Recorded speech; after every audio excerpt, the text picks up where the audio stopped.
Welcome, everyone, to today's episode on the Rachel Varga podcast. If you're new here, I just really want to invite you to have a good time in today's episode. And my credentials, I'm a registered nurse with board certification in aesthetic nursing. I'm a board certified aesthetic nurse specialist with 10 years in the industry of, helping clients get the skin that they want, both at home and in clinic. And I'm also an international trainer and speaker and academically published award-winning writer in the space of aesthetic medicine and aesthetic nursing with over 20,000 rejuvenation procedures performed.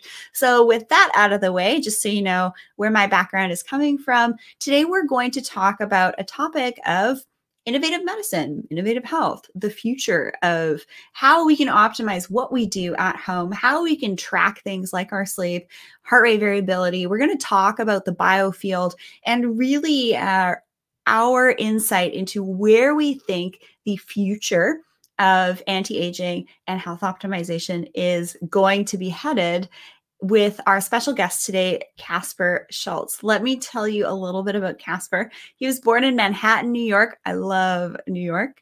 From an early age, he was exposed to a lifestyle of healthy diet, exercise, and a holistic and spiritual mentality. His father, a pioneer in integrative medicine, and mother, a psychologist, immigrated here with his older brother from Poland in the 1970s. He was fortunate enough to travel the world from a young age and accompany his parents to many medical events. Caspar attended Boston University's School of Management, where he received degrees in marketing and finance. He then worked as a financial analyst before starting to venture into the now known company, Innovative Medicine, at the age of 22. Caspar is currently the president and co-founder of Innovative Medicine, a company dedicated to transforming healthcare through an advanced and truly comprehensive form of personalized integrative medicine. His work in medicine has garnered attention from the top medical minds across 6 continents, including Nobel laureates, top CEOs, Hollywood royalty, best-selling authors, and more. In addition, he oversees the New York Center for Innovative Medicine, NYCIM, a renowned medical center that attracts patients from all over the world.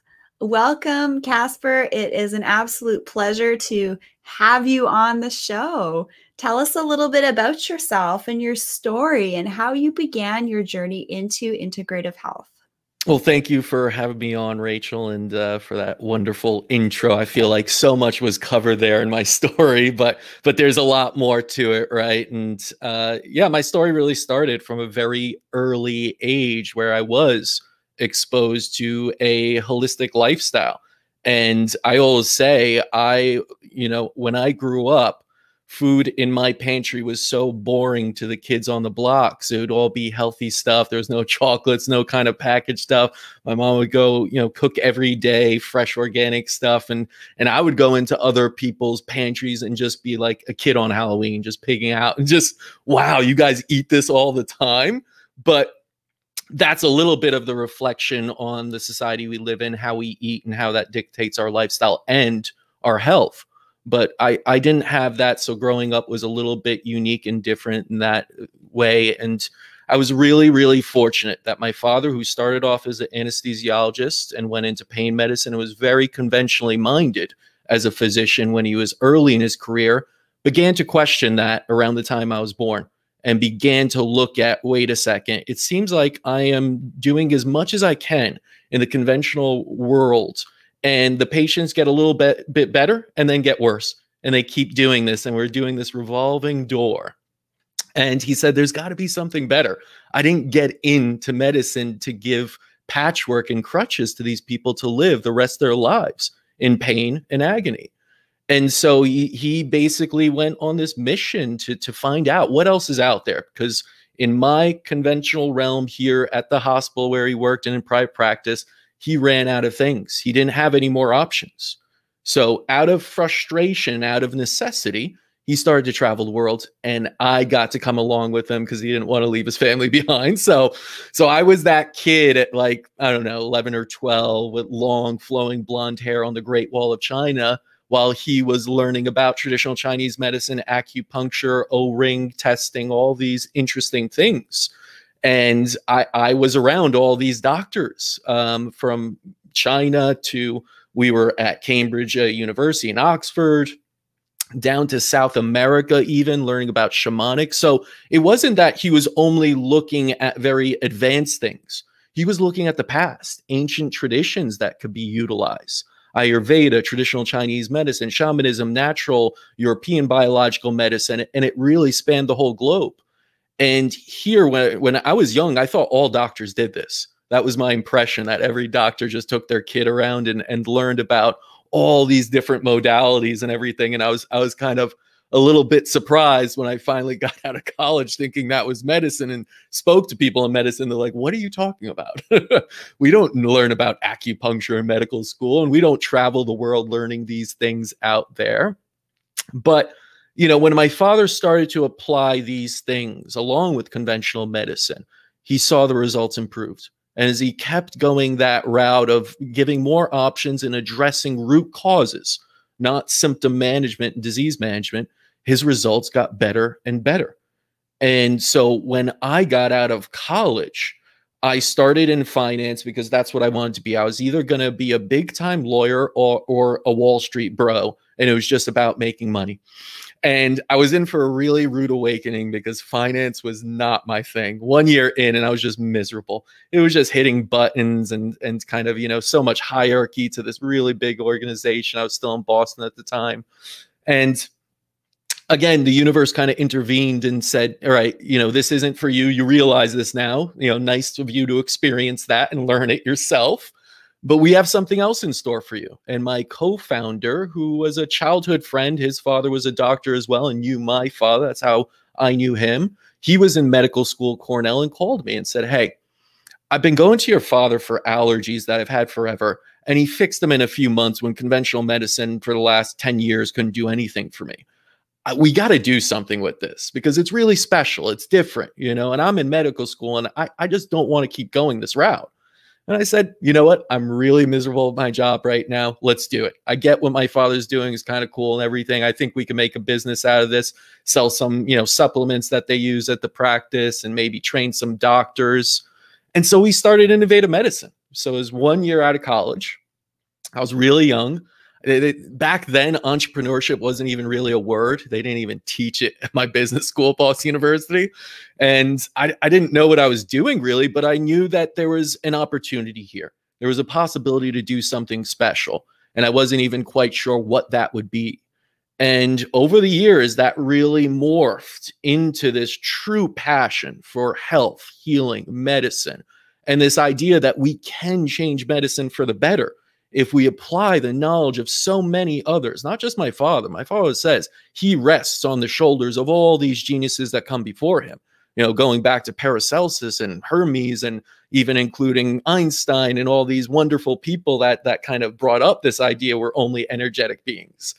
And so, you know, that became the kind of mission of innovative medicine to this day, where we really want to change medicine to help people heal and stay healthy. This is the greatest wealth is health, as Waldo Emerson wrote. And so we really believe in that. We're trying to change the perception around what is healing, that you don't just need pills and injections of chemicals and other things, which I'm not saying are right or wrong. They're necessary as well. They have a place in medicine, but there's so much else out there. And that's really what the integration is about. And that's where my journey has kind of led me to this time now that I feel is more necessary than ever, that we put health first, prioritize it, and find solutions to regaining our health and then also preserving it. Kudos to your father for integrating holistic modalities alongside his traditional Western medical trained kind of like theos. My brother-in-law is actually in his first year of med school right now. And I'm always asking him, you know, what are you learning about? He's learning about cardiology. And then I kind of went down the rabbit hole of how, you know, different electrodes are placed on different areas of the chest to basically detect the energetic vectors coming out of the heart. And then I went down this rabbit hole of how we can actually use specific devices like the BioWell behind me, which I know that you've used as well, which actually can measure, get this guys, the photon emission from our fingertips. And then that information gets extrapolated into computer software, and we can actually measure and detect our biofield and chakras and all sorts of stuff. So it was kind of like a really crazy time because we now have the technology to support some of those, you know, typically woo type of health and healing topics. And the rock star physicians that I know are actually, you know, Western trained, traditionally trained medical doctors that have then added integrative or functional medicine into their toolkit. Are you finding that as well? Oh, absolutely. And I think I've always kind of had this stance that while specialties that go outside of conventional medicine, whether that is acupuncture, naturopathy, all these others are incredibly important. If you're really going to look at integrative medicine, you got to look at it all. You got to be conventionally somewhat trained. And there is that. I'm not saying all of them, you know, anyone outside of conventional medicine is against it. That's not true. But I do see in alternative and integrative care that a number of people still specialize and still don't utilize a lot of the advanced technology like BioWell and other things within their practice and stick to what they know. And again, sometimes what they know is somewhat limited and it's not integrating other things. So I've always said that the best kind of doctors you could go to have an understanding of all these other pieces, or at least other people around them that could fill in the gaps and utilize the advanced technology that is now available to them. So yeah, it's really interesting where we are right now, because you are finding more and more physicians, MDs and others that are going into this. Functional medicine has done a great job of kind of leading the path to something that goes more into energy medicine, that goes more into what I believe is true integrative medicine, where you're taking all of that and kind of pushing it forward. But it's a really great time for that. And especially since we do have the technology that now can, like you said, read energy and actually validate a lot of what the last 100 years have been validated by quantum physics, but the last thousands of years have been every single culture has talked about energy since Egyptians and even before then, of what an important role it plays in health. So now you're having a lot of these doctors that are able to do that with technology and make it easier for them as well and the patient. Mm-hmm. And I do actually see some traditionally trained providers kind of struggling with opening their minds to having an awareness around all these other modalities that consumers are looking at doing and are interested in. But there's kind of like a nervousness that they might get flack from their colleagues, which I think is really too bad, because if you just function and provide care in a way that's the way that you were maybe taught 10 years ago, well, what about all of the other clinical and, you know, technological advancements that have come through some of the work through CERN, which the Large Hadron Collider. And did you know, Caspar, it's starting back up again this year? Oh yeah. Yeah, no, that's I didn't know that, but that's great news, because so much of what's going on there helps validate a lot of what I think medicine is looking at, especially on that side of bioenergetics and then kind of bioresonance. So that's awesome news. Yeah, that's kind of what I'll do on my evenings. I'll watch stuff on CERN and, you know, such a nerd. Geek Don't out let, over that. I know oh, that. yeah. I'm with you on that. And if you guys don't really know what we're talking about, this is literally the biggest thing, the LHC, that humans have ever made. This is bigger than the pyramids. And last time it was fired up, what was that, like 2016 or 2017? That's actually when the God particle, the Higgs boson field, was detected. So this is kind of like that space, that little like cosmic web that's in between everything. And that detector, the LHC, was actually able to kind of visualize that and fill in the gaps in some of the physics models. And I just cannot wait to see what gets discovered. Now that they've advanced their detectors, they're going to be looking for all sorts of cool things here. So let's talk about the human biofield and bioenergetics, because this is something that I've really been leaning into. There's definitely things around us that we can't see. We only see 3D, but there's lots of things like our biofield that is invisible, but we can actually test it. So I'd love for you to share your understanding of the human biofield and bioenergetics. Yeah, well, I've always been taught and by experts and my father as well that healing really and disease really starts in the invisible. It starts in the unseen. Once you see something, it is at a very late stage. That's why I don't like the idea of kind of preventive medicine saying it's early detection, because early detection is something already that's so manifested itself on so many levels over so many years that it's really late detection, but not yet disease fully detection. So, you know, if you look at the human body and really where things initiate, it always starts on an energetic principle. And we are energetic beings. Again, that goes back to Einstein equals MC squared. And a wonderful person, if you want to look into, is George Lakhovsky, who talked all about biophotonic and how we emit this energy and light. And if we have these disturbances in our energetic fields, that can be the initiation point, and often is, for manifestation of disease and dysfunction. So, you know, again, going back so many civilizations in traditional Chinese medicine, Ayurveda, all understood this and maybe they had different words for it, but, you know, it was still there. And that's the beauty of what quantum physics is looking at and kind of describing for us in very scientific ways. So whereas you could look at ancient civilizations and many like to dismiss almost what they knew and, oh, so primitive, they didn't even have any kind of technology around. And it might have been primitive words, but their understanding was probably way more advanced than most of ours was on how the human and nature works together on this energetic field. So, you know, when we look at it, we are testing at our center, not just for the biochemical, because that's usually already assessed. And by the time someone gets to our center, they've been through conventional route. They've had different types of biochemical testing and lab testing.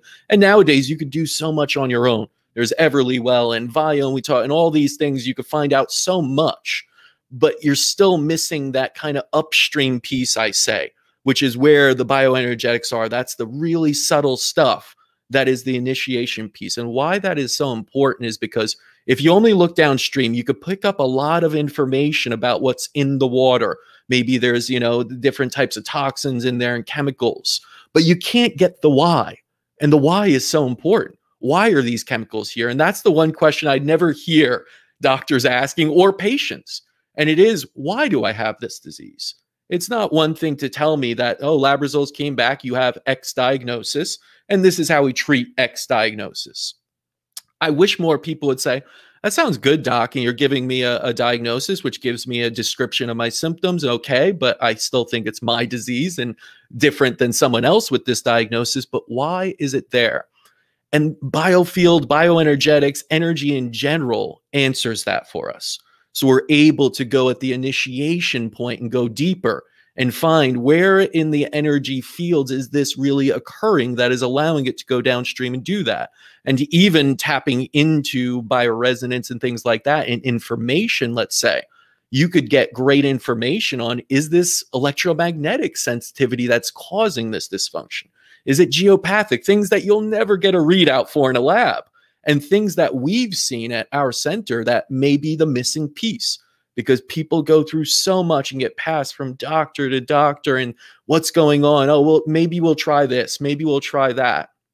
But if they don't have any way to analyze the biofield and get those types of answers on what can be the initiating factor for my dysfunction and disease, then it makes it really hard. You're basically throwing darts in the dark and trying to hit something, whereas the biofield, bioenergetics, energy in general allows you to put a light on it and see it clearly. So that's what's been, I think, incredibly exciting. I know for my father, when he started learning about biofield, bioenergetics, bioresonance, just energy in general, it just transformed the way he saw medicine. It was no longer that symptoms and diseases mean that much, because they kind of don't. They are still necessary. I understand that.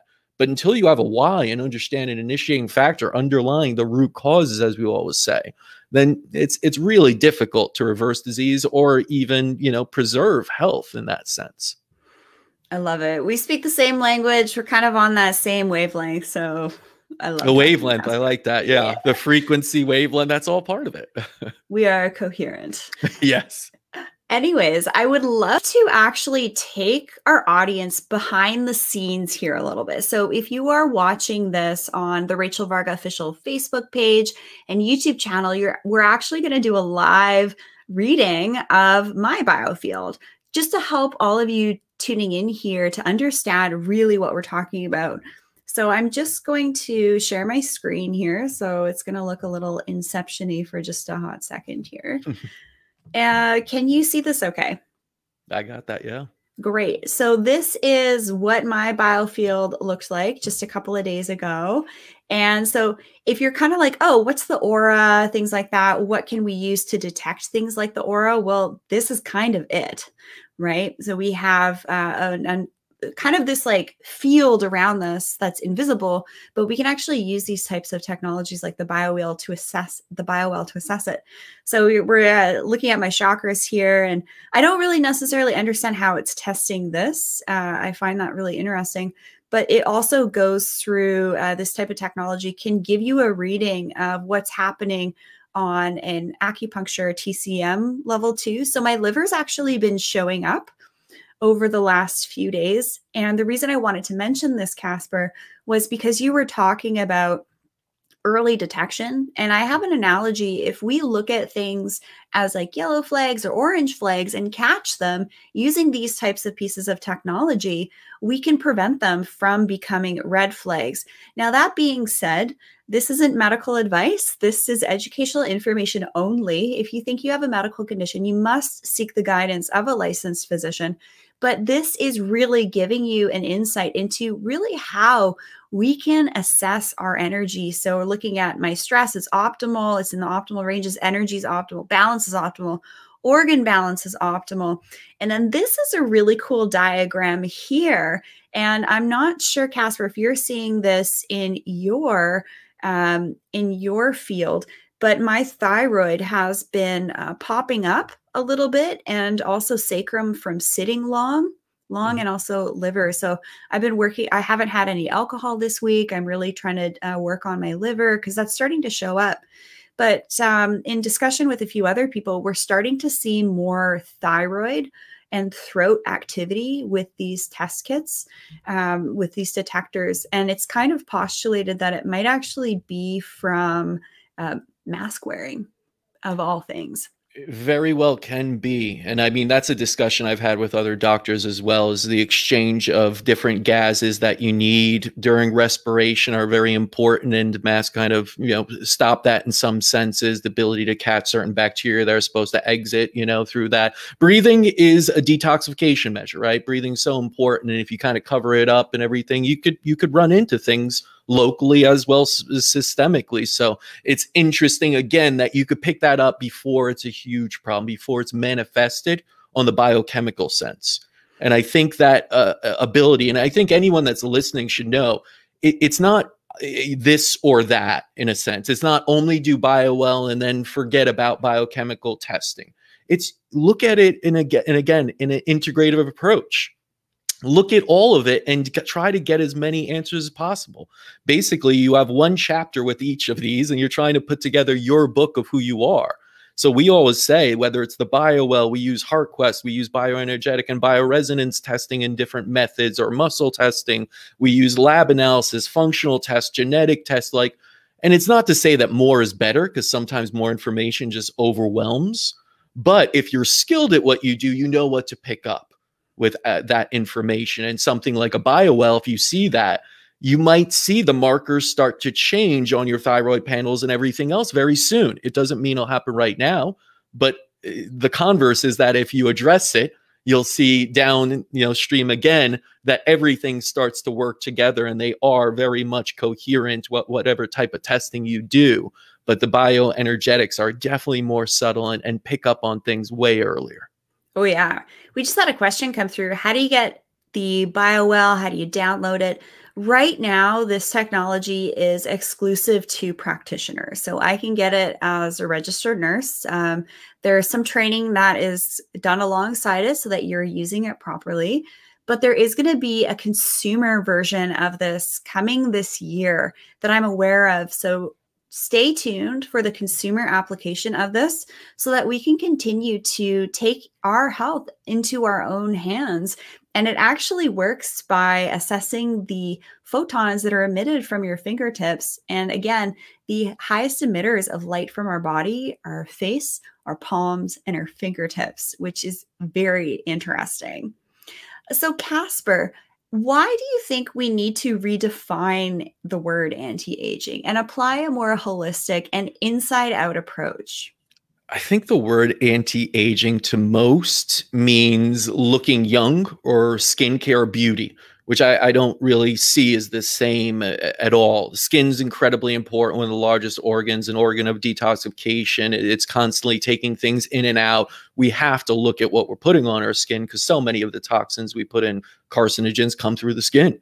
But when you look at the term anti-aging and where people usually associate it, I want to associate and redefine it as simply the act of the human body to age at its natural process, and not to say it's anti against aging. Aging is a process we all have to go through in life, and we can't stop that.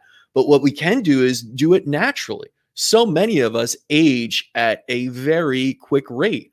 I remember talking to T.S. Wiley, who has a book out on lights and survival and hormones. And she basically said, since we introduced the light bulb, and, you know, we're always stimulating our endocrine system and producing, it's like we have 4 summers a year. We're kind of aging at 4 times the rate because of that, because we're always stimulated by some of our hormones. We're supposed to have these cycles in life that slow down the aging, or at least make it go naturally. So if we're doing it 4 times as quickly, you know, and yes, a lot of anti-aging shows on the skin, but that's just a reflection of what's going on in the inside. We can't see that. We can't see crow's feet on our liver, right? We can't notice those things, but just think about it that way, that every single cell ages in your body and you want to regenerate those at the appropriate rate.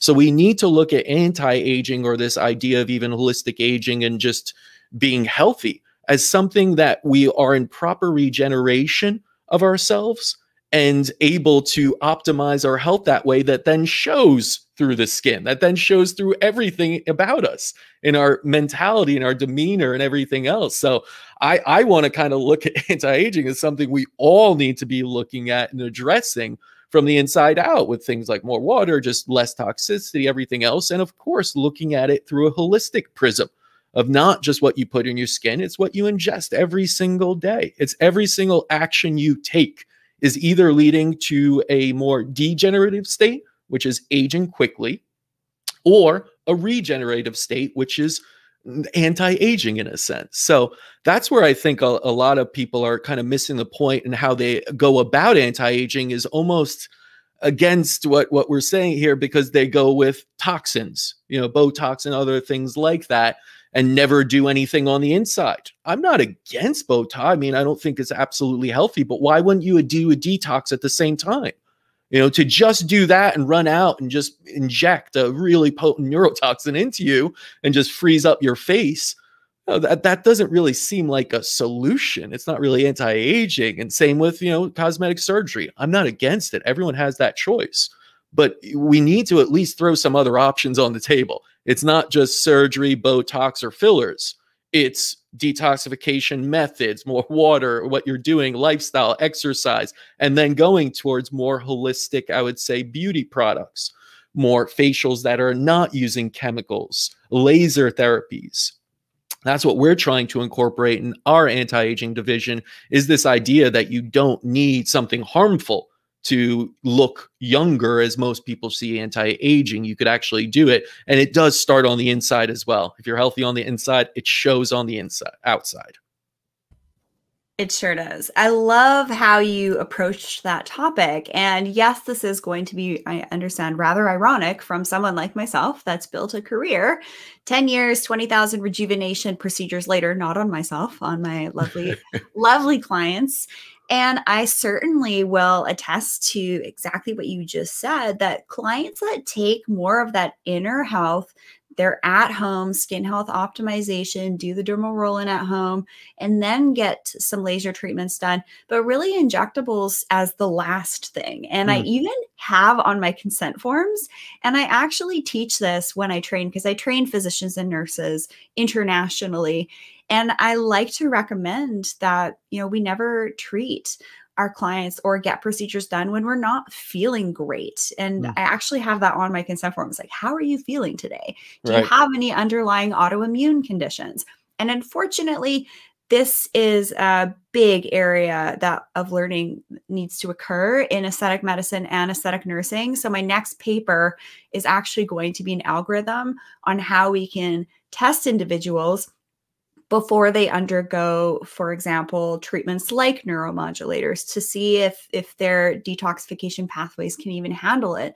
And I think it's really important because you'll hear about people that maybe don't feel so great after doing certain treatments. And, you know, sure enough, they probably have something underlying. And if their clinician had asked them about it, then they could have maybe potentially avoided that.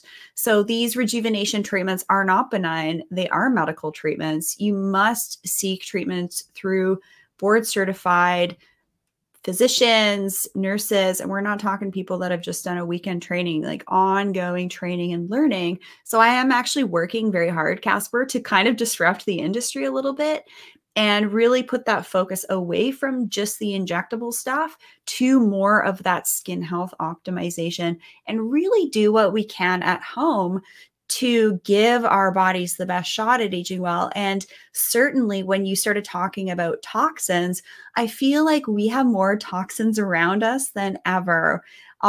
Everything from air toxicity. So I have my air purifiers in each of my rooms here. I did an interview with David Milburn from Hypo Air. And also filtered water. I do structured water with the Somavedic and Art Crystal. I'm a huge fan of that. And also making sure you're using skincare products free of parabens, phthalates, sulfates, artificial dyes, fragrances, and not testing on animals. And also being third-party lab tested for your skincare products and also your supplements is really important so that we're not adding to our toxic load. So Caspar, where does biohacking fall into health optimization? Because certainly we're seeing a subset of individuals who are really caring for their health. I think about my husband. He's a pro athlete. He's so incredibly in tune with himself, with his body, mind, spirit, energy. He knows when he needs to make adjustments. He knows when something doesn't agree with him. But some of us, like you and I, we want to see more of the metrics. So tell us about what you're seeing in the population right now of individuals who are actually taking control and charge of their own health and wellness and how their aging process is different. Yeah, it's a really interesting time for that because I've interviewed a lot of different biohackers, and I've been on with Dave Asprey and Simland I just had on the show recently, and all these people I see it's a great bridging of the gap between where biohacking was really this initiation only for the top performers or real optimizers and people that thought they could kind of hack their own biology even further and kind of change their genetic material and all that, you know, crazy kind of, you know, out there stuff, into more of this, well, this is really what health optimization is. It is kind of hacking your biology to be your best. And this is what medicine is. It's reversing that kind of what was detrimental to get you back into optimize. So the end goal of medicine, biohacking, and all of this is to be the best version of you health-wise. And health is body, mind, spirits, all of that. So, you know, where it's going now and the options and tools you have available to kind of track this stuff. Because like you said, you know, it's one thing to be very in tune with yourself and have that intuition. And I feel many of us have lost that. And we aren't living as one with nature. And you really felt, then you could tell, oh, I feel something coming on. I know what I should take. I should take this ginseng and everything else. And, you know, no, we just kind of work through everything. We're so busy, so stressed that we don't even know what's good for us sometimes. And we are sometimes eating things that are causing inflammation, thinking it's good for us. And we don't know that. But the beauty is we have the tools. Technology has advanced so much that we are able to do that. And it also can help us guide that intuition to see, because otherwise you may question it always. And we do that too much. We're in our heads a lot. So even I would say tools like meditation tools are wonderful ones to regain some of that, optimize your health and gain that intuition. But so much of the technology out there, I think, whether it is just Oura rings and HRV kind of assessments or going into things like, again, Biome and all these different tests and you know, utilizing even different machines to measure your metabolic states. And there's so much out there. And it's a beautiful time. And I do really think that the biohacking world and these people are looking to optimize themselves, are leading the way in a sense, but it's going into the masses. And that's wonderful because that gives people power. to find out how to optimize their health. And I think there's still a long way to go because people are just adopting these and just starting to kind of put their priority there. And oftentimes, I will say, it's a lot to take in because there's so many different things out there. What do you do? But that's where I do find experts are good at this. People that have experienced it, help not just themselves, but others, are very good people to listen to. So you could cut through some of that, overwhelm of what are the options.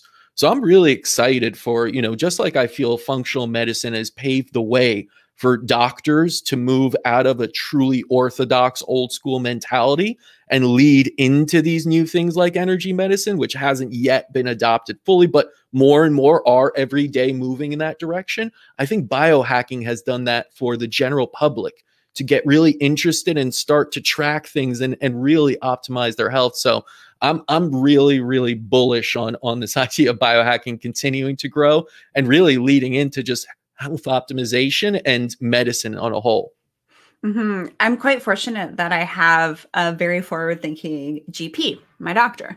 And so I'm dealing with, some headaches, some whiplash stuff. So that's one of the reasons why you see me doing cold therapy is because it actually really helps me with pain. It helps to regulate my nervous system and all sorts of good things.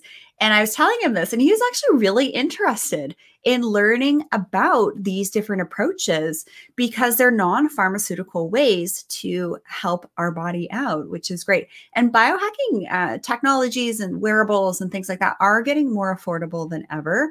So really using certain types of technologies in and around your home and on you are getting more affordable. And they're also getting just better with less EMF that's kicked off and things like that. And I will say that biohacking as a whole has moved away also from technology more towards things like earthing, like understanding kind of structured water without just the technology even in it, and understanding quality of water matters. Drinking out of glass versus drinking, just plastic bottles with BPAs and obesogens in them.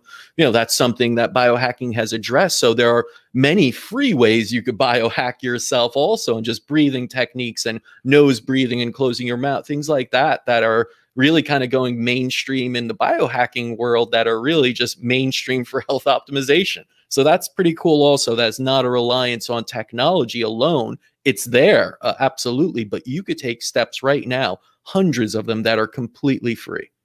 I love what you said earlier that we are energetic beings, and heck yeah, we are. Ions mediate literally everything from hormonal release to neurotransmitters to the way that your blood cells are actually interacting with one another. When we are ungrounded, we become a bit too positive, and our red blood cells will actually glue together. They'll get kind of sticky. And I have a picture of this on my social media at Rachel Varga Official on Instagram. You can check it out. But literally, when we are ungrounded, we're on our technologies all day long. We're yapping away on our cell phones. We got the Wi-Fi going. We got the Bluetooth headsets on. We got the Bluetooth speakers, the Bluetooth printer, everything in our homes. They kind of mess with that. So just taking your shoes off for a couple minutes a day, getting that grounding. I love to do that in the morning. I have some ducks at the pond at my house. And so I'll wake up, I'll have my coffee, I'll feed them some oats. And so that's kind of my morning routine right now, which is really fun. But we do have to work a little bit harder to mitigate some of these things. And biohacking isn't like a shortcut.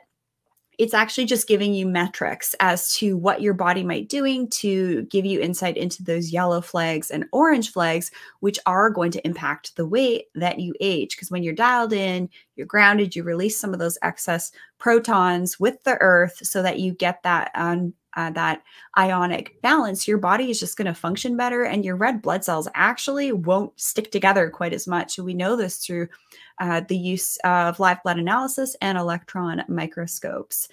So Caspar, where does spirituality fit in with aging? And do you see your most thriving clients in your center having some type of spiritual practice? And also, how does that maybe even show up in some of the technologies like the BioWell with the biofield readouts? Yeah, when you talk about spirituality and you go into this, and a lot of people mistake it for like religious or anything like that. It's really not that at all. That spirituality is about human consciousness. It's about your connection, your feeling, purpose in the world. And one of the things we did years ago is we kind of did a survey and look at the analysis and the kind of metrics and numbers and lab results around a lot of our patients that had gone through treatment. And we looked, a large portion of them got much better and continued to get better and just thrived. And some, of course, it's not 100% didn't. And they came back with some things and everything. And you looked at, well, what was the difference? It's not, the therapies were, similar, personalized to them, but it's not that someone was cut off from one therapy or another. And after really interviewing so many different people and going through it, we found the X factor in all of this was purpose. Was that feeling of doing. And a lot of people that we see come in here chronically ill for tens of years, and their purpose and their attachment is to their illness. When they were getting better, they started to get scared because they were losing their identity. That was them. They didn't have work. They were disabled a lot of times because of their chronic disabilities and illnesses. And so they didn't even know what to do with themselves, they said. And we have a psychologist, my mother, on hand here to help guide through people, because we realize that's such a big part. But if you can't find purpose, if you can't be spiritually aligned with what you're put on this earth to do, then that is going to absolutely impact you, and not just on the disease state, but on the aging state. So people that usually are a little bit lost, and you see this a lot right now, a lot of people are feeling a little bit detached and lost and not knowing what their purpose is. That can absolutely be an initiating factor, not just for aging at a quicker rate, but for disease formation. And it was really astonishing to see this was the X factor. And so much of what we teach people is to find that totem, that thing that means so much to you to get better, and that will lead you on your healing journey even when you're healed.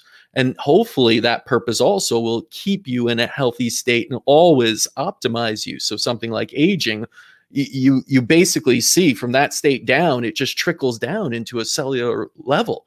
And so you don't have that purpose. You feel out of whack. You start, the energy is usually down. You feel something wrong almost with you. And that starts to go into first your mind mentality, depressive states, and then it goes into fatigue, actually, all these other things on the biochemical. So it really originates with spirituality in a sense, and then turns into mind and body. So mind, body, spirit should really be spirit, mind, body in a sense, because the most important is really the spirit. So it's really, really interesting when you break things down and you look at a disease population and analyze it, even when they get better, what is that X factor? And a lot of that is what I believe is a main factor in spirituality, which is your purpose. What are you here on this earth to do? And where do you find joy in doing it? And if there's one thing I'll say, to anyone going through who doesn't know that, look at what brings you joy. Just do, and don't talk yourself out of it. Because I know, oh yeah, I love playing this sport, but I'm not going to be a professional athlete. I can't make money that way. Don't talk yourself out of it. It's not to say that you have to be a professional if you love it. Just do it more. Find ways. The universe will provide for you in that way. But it'll also, if you keep denying yourself that, you will find yourself in a state that'll lead to premature aging, disease formation, symptoms, everything else. So spirituality is so essential. And you could look at the works of David Hawkins and so many others that kind of put it as this, that is it. It is spiritual. And then everything else underneath that. And so we have to kind of focus on that a little bit more if we're going to talk about anything like aging, medicine, and health, because it truly is essential. And I think that's a big part of what is missing right now in the medical paradigm and the anti-aging paradigm, is this idea to reconnect, not just with nature, but with yourself and your purpose. You speak my language, my friend. I'm glad to hear that, because it doesn't connect with everyone. It might be a little woo, and it's like, all right, show me the science. It's like, well, there is. You could even go into it. I see it in my client population, right? I wrote a whole ebook, Unlocking Your Vitality, talking about just this. But what I will add to what you mentioned, I don't think that we can really separate body, mind, spirit, and energy. I kind of came up with this equation that I hope Stephen Hawking would be excited about.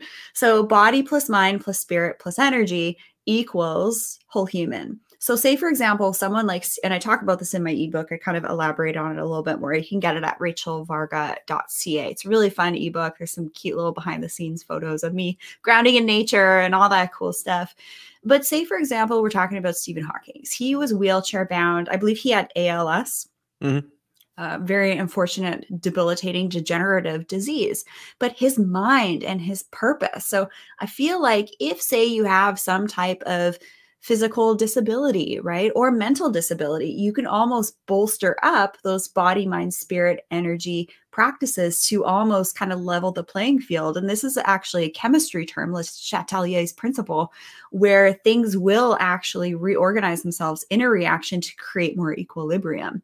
And I feel that if you're wavering physically, really just work on the mental, spiritual, and energetic aspects of yourself to almost help to lift that up.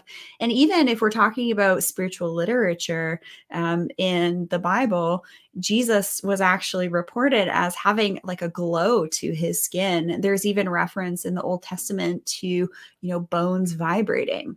Mm-hmm. And things like that. And I'm sure if you were to look at other type of spiritual texts, you would see things like that as well. But that is one of the key factors that I see in my most vibrant and radiant clients is having not being religious, but having a spiritual type of practice. And we just got a heart when I said that. I thought that was really great. So that's landing with someone, which is great. Do you have anything to add to spirituality and aging and kind of like that? What I actually want to ask you is, what do you think radiance is? I think radiance is just this being in complete balance and this basically expression of, spirituality coming through your body in a sense, and that connection. I think that's radiance, because you could talk about someone being radiant and it could not literally mean a physical radiance, even though it's there. It could mean that energetic presence. Someone walks in the room and they could not be the most beautiful person, let's say, but they're radiating, right? They're radiating something. I think that's energy, right? When you think about that, when we say we're vibing with that, you're literally vibrations are, coherent and doing that. And that's everything. So I think it, like you said, it all comes down to energy. When I look at it, everything is energy, whether it's mind, body, spirit, those are all energetic frequencies. The body is the slowest one because energy at the physical format is a slow vibration, whereas spirituality is very high vibration and then much higher and in tune with everything around us. So, radiance is really an energetic starting point that expresses itself as we are holistically balanced in life. And that's the big part. And again, a lot of people are like, well, balance is a nice idea. And I have to say, after learning so much, you're never going to be balanced. If you always look at someone on a tight wire or just, a high performer up there, they're always balancing. They have this stick and they're always doing this. So you're always in a state of balancing. There's no such thing as perfect balance. So in your life, if you find you're, a little out of balance or something's happening, that's just a means to go in one direction or another. Symptoms are usually the best way to do it. But of course, you could do it on just feeling. And I think when you're in radiance, it's kind of like you're at that point where you're perfectly like balancing and things are just happening. Your energy's coming off that way. And people bring, that up. And I think that comes through in the skin as well. All these things, you want that balance, mind, body, spirit, for that ability to be radiant and to really kind of give that off. So that's what I would say. I'd bring it all back to energy, where it all starts anyway. And, definitions could always be different, but and how we express that. But that's where I would look at. That's beautiful. And Dr. Beverly Rubik, she does a lot of work in giving presentations. You can check out her free stuff on YouTube. She has like a number of 1.5 to 2.5 hour sessions talking about the human biofield. And she shared in one of her presentations, like I said before, the face is one of the highest emitters of photons, which are packets of light from the body. And I really love connecting with men like you, Caspar, that I do kind of see that come through. It's almost like the skin creates a little bit of a gleam. And when you are optimized and you are as balanced as possible, what's going to happen is your body is going to work like egg beaters. There's going to be the mechanisms in place to allow your body to stay in a less toxic state and deal with those toxins and flush them out. So there's less opportunity for toxins to accumulate in your body when you simply give it what it wants. Caspar, why are doctors, biohackers, athletes, and anti-aging experts all so excited about NAD+ and Nadovim? Yeah, NAD plus is something that was introduced to me in the center many years, probably like 5-6 years, even though it was on, I think, our radar for a number of years. And it's one of these things that's interesting that's just coming up because every single cell in your body needs it to survive. When I spoke to NAD experts in the beginning, they're like, listen, it's oxygen and NAD. These are every single cell needs to function, to survive. Your mitochondria, the powerhouse of every single cell, requires NAD, nicotinamide and nicotinamide adenine dinucleotide. And NAD+, just to jog our memories, is that an electron transport carrier? Yes, it is in the chain. They're incredibly essential for so much of the transfer of electrons and basically, you know, so there many we go. functions. It's just that transfer of energy. Transfer of energy, right? And that's all it is. And if you want to break it down, it helps the transfer of energy of the foods you eat, what you consume into actual cellular energy, ATP, and everything else. So that's where it starts. So without it, you're just not an energized state. And if you look at it on a cellular level, it is basically helping to function, the cell function properly. So when you have a lot of toxicity and everything, we know a lot of toxins usually get stored in connective tissue and the matrix itself, that the cells won't have the energy to then move that out to get that, and it just rests there, and it causes inflammation, and it causes a host of chronic diseases that way, and even fatigue and everything else. So, you know, when we started looking at it, we went to a drug rehabilitation center that was utilizing this because most people that are on drugs or going through withdrawals or anything are heavily NAD depleted. And just by flushing the body with NAD, their withdrawal symptoms are basically gone, and they have a much better time recovering and getting off drugs.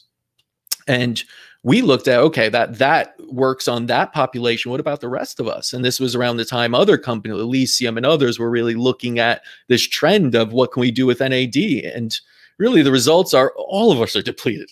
All of us, even the healthy ones sometimes are depleted because we're just living stressful lives. It's just how we live today. We're always with our phone around, stress of, things coming in and social media. And then we're, like you said, so many toxins, you can't get away from them. And every single toxin is basically a depleter of NAD. Pharmaceutical drugs are depleters. Alcohol is depleter. Just chronic stress is a huge depleter of NAD. So we start to lose this and the cells just won't function the same. And so if you look at it on a cellular level, we started doing IVs 5-6 years ago on basically chronic people, usually at the end stages of their therapy. And we saw great, vast neurological improvement, brain improvement, energy improvement. And people are just saying, wow, that was like, it took me back 20 years there after I got my IV. And we said, all right, that's pretty remarkable. How could we do this and get it into the hands of others who aren't just patients? And IVs are expensive and time consuming. You need a medical professional there. And so we started going about it with a nutraceutical company. My father was involved in the formulation to say, how do we get NAD into the capsule, make it a bioavailable, orally consumed, add it with other ones that'll be synergistic, like coenzyme Q12, Q10, another great one for energy, and together has been shown to work for chronic fatigue syndrome and other things. And then we did bacopa, cat's claw, magnesium, glycine, thiamine, all these things that have shown impact on the brain. And so, we were really proud of that. And then doctors picked up on that. And of course, biohackers are always looking at nootropics and saying, how can I improve the brain? That is the most, you could say the most important organ for so many functions, especially when it comes to focus and productivity. And then finally, athletes, we got soccer players on that were just saying, hey, I'm zoned in when I'm playing and I'm just reacting better. I'm also picking up on all the training videos and everything more. And of course, finally, anti-aging is one of the biggest, because again, aging starts on the cellular level, and even the mitochondrial theory of aging is there. If your mitochondria can't function properly, that's where aging all starts. So it was really an exciting endeavor. And our first product we ever did, we were kind of sitting around for 10 years thinking this up. And what would be our first product, because we have so many different tools, techniques, and therapies here, we wanted to pivot that into a product anyone can take and benefit from. So Nadovim was the birth out of that and understanding NAD, and it is really exciting. I mean, people are just still picking up on it. Again, to me, it's like, wow, this is such an important gland, such an important molecule. They say it's like the molecule of life and the, you know, fountain of youth, other people have called it. And we are unfortunately being depleted of it. And I don't see that slowing down anytime soon. I mean, we're under more stress than ever. News has us in panic and fear all the time. How much news do you watch, Caspar? Basically zero. I mean, I still look at some updates that I choose online to look at. But honestly, I mean, in the last 2 years, I had to. I was the person that did wake up and turn on the news and just started getting my day ready. And People then I learned addicted to it. People are telling me they're literally addicted to the news right now. Absolutely. And I could understand now why. You know, now it's you know, you're addicted to that fear, that panic, and always knowing what's going on. You know, one thing I'll say is I went away to Africa for 1 month and did just a month in Southern Africa through Namibia and all these places that you don't get any cell phone service in. There is nothing to do there, you know, except be in the middle of one of the most sparsely populated regions in the world in Namibia. So I went a month without my cell phone, and it was marvelous.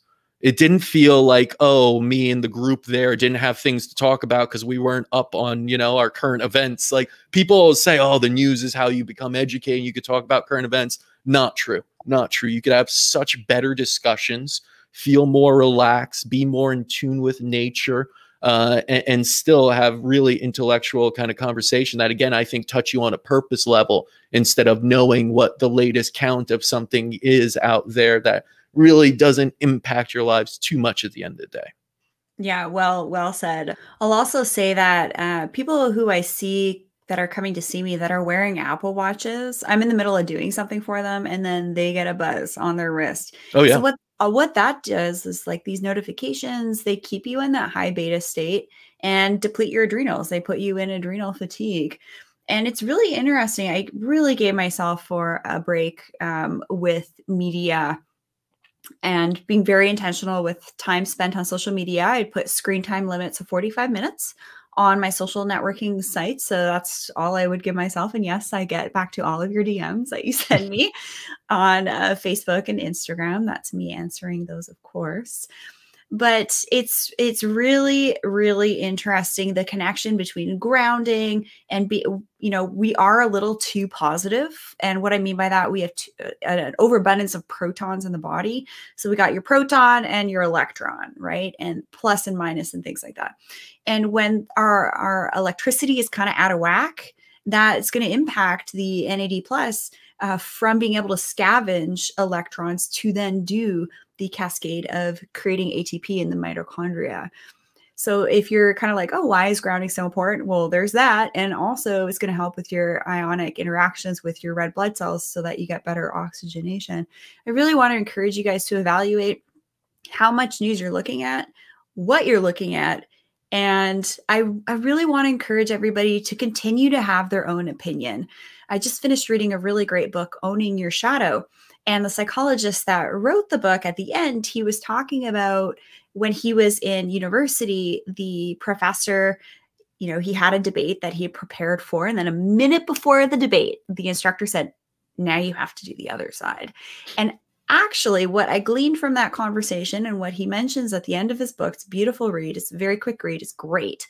But when we have differing viewpoints and opinions, when you entertain both sides, sometimes you can actually come to an even greater conclusion, which is really important. And we need to keep our opinions and be able to have opinions. And not be afraid to question programs, right? Like, for example, how we look at ourselves. Canada Food Guide a long time ago, it's telling you to eat lots of dairy and lots of grains and all sorts of things that aren't very good for you.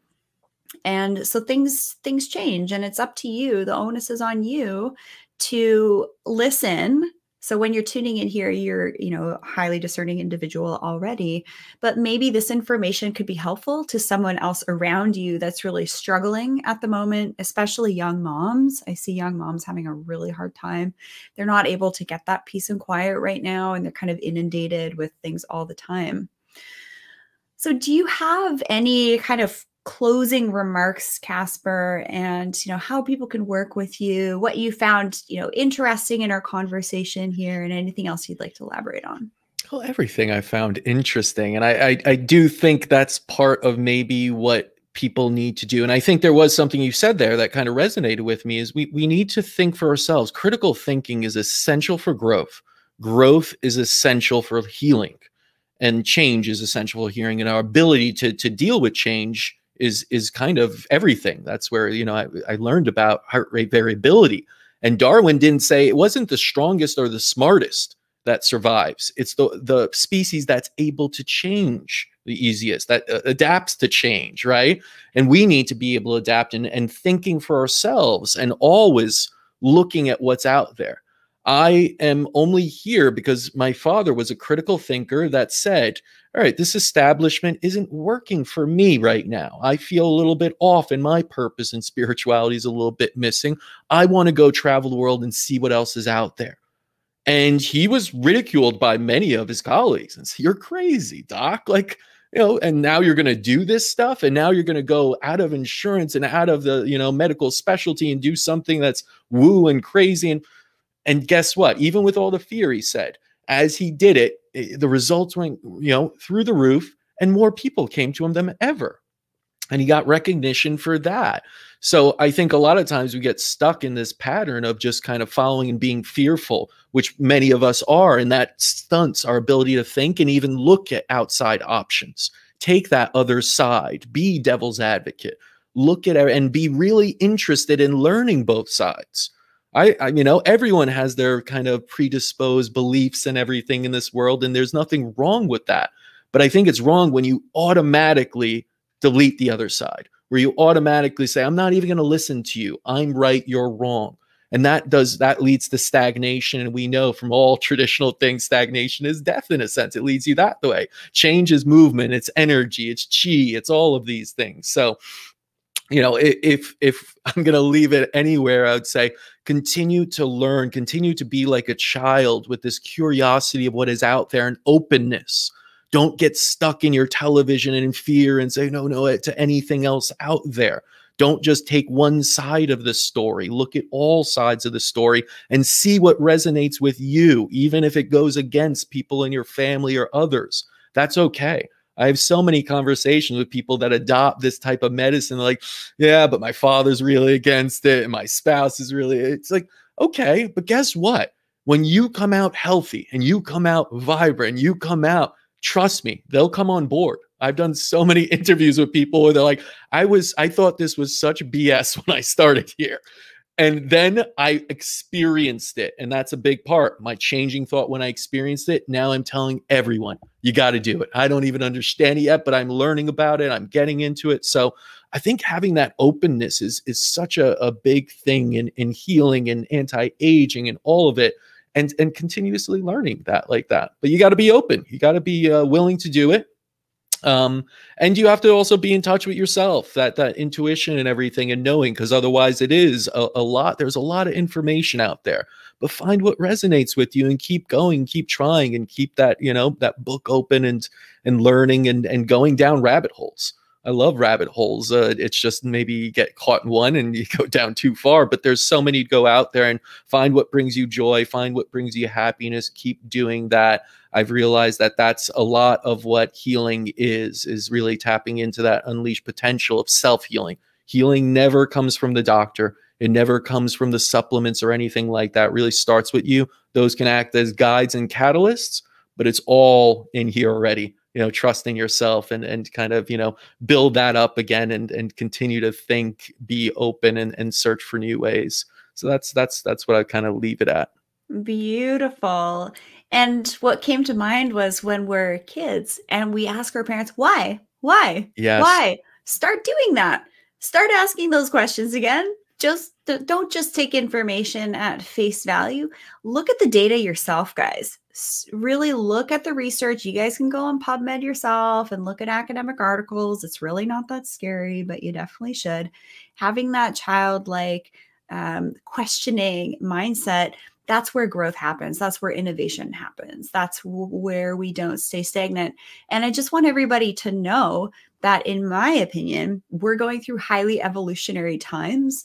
There have been wind changes at the North Pole, and that is changing the electronics of the grids of our planet right now. So everything that we can do I actually DM'd you some information on that from Professor Lim. But just be aware of that these are highly evolutionary times. Things are highly reactive at the moment on the planet and also within our bodies. So I'm sure that people tuning in here, you listening, we're able to get at least one little tidbit of information, something that you can start to apply into your life today. And I just wanted to thank you, Caspar Szulc, for joining me here on the show here. It was an absolute pleasure having you on. Definitely going to have you on again. And for everybody tuning in, you can learn more about Caspar Szulc at innovativemedicine.com and nadovim.com. And Caspar's information will be in the show notes. And you can also check his information out at the RachelVarga.ca/blog. All the show notes will be there as well, and how you can get your hands on his supplement. And be sure to subscribe to the channel here and hit the bell notification on Facebook and YouTube so that you know when I go live next. And reach out. RachelVarga.ca one-on-one sessions are available with me where I can help you optimize what you're doing at home and also in the clinic, and just help you age impossibly well through conversations here on the Rachel Varga podcast with, fantastic forward-thinking individuals like Caspar Szulc here. Thank you so much for joining us today, Caspar. Thank you, Rachel. It was a real pleasure.